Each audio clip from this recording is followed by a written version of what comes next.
ഞങ്ങൾ കാറിനാണ് പോയത് കൊണ്ട് 80 രൂപയായി കേട്ടോ പാർക്കിംഗ് ഫീ.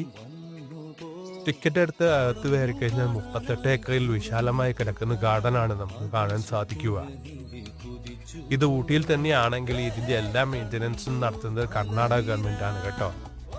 2018 ഈ ഗാർഡൻ സഞ്ചാരികൾക്കായി തുറന്നു കൊടുത്തത്. ഫാമിലിക്കും കപ്പിൾസിനും ഗ്രൂപ്പായിട്ട് വരുന്നവർക്കും എല്ലാം ഒരുപോലെ ഇഷ്ടപ്പെടുന്ന സ്ഥലമായിരിക്കും ഈ കർണാടക ഗാർഡൻ.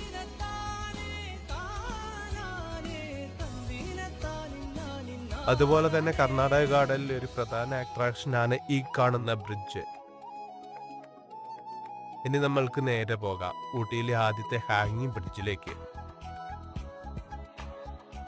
ഈ ഹാങ്ങിങ് ബ്രിഡ്ജ് തുടങ്ങുന്നതും അവസാനിച്ചും ഒരു ടീ പ്ലാന്റേഷനിലാണ് കേട്ടോ.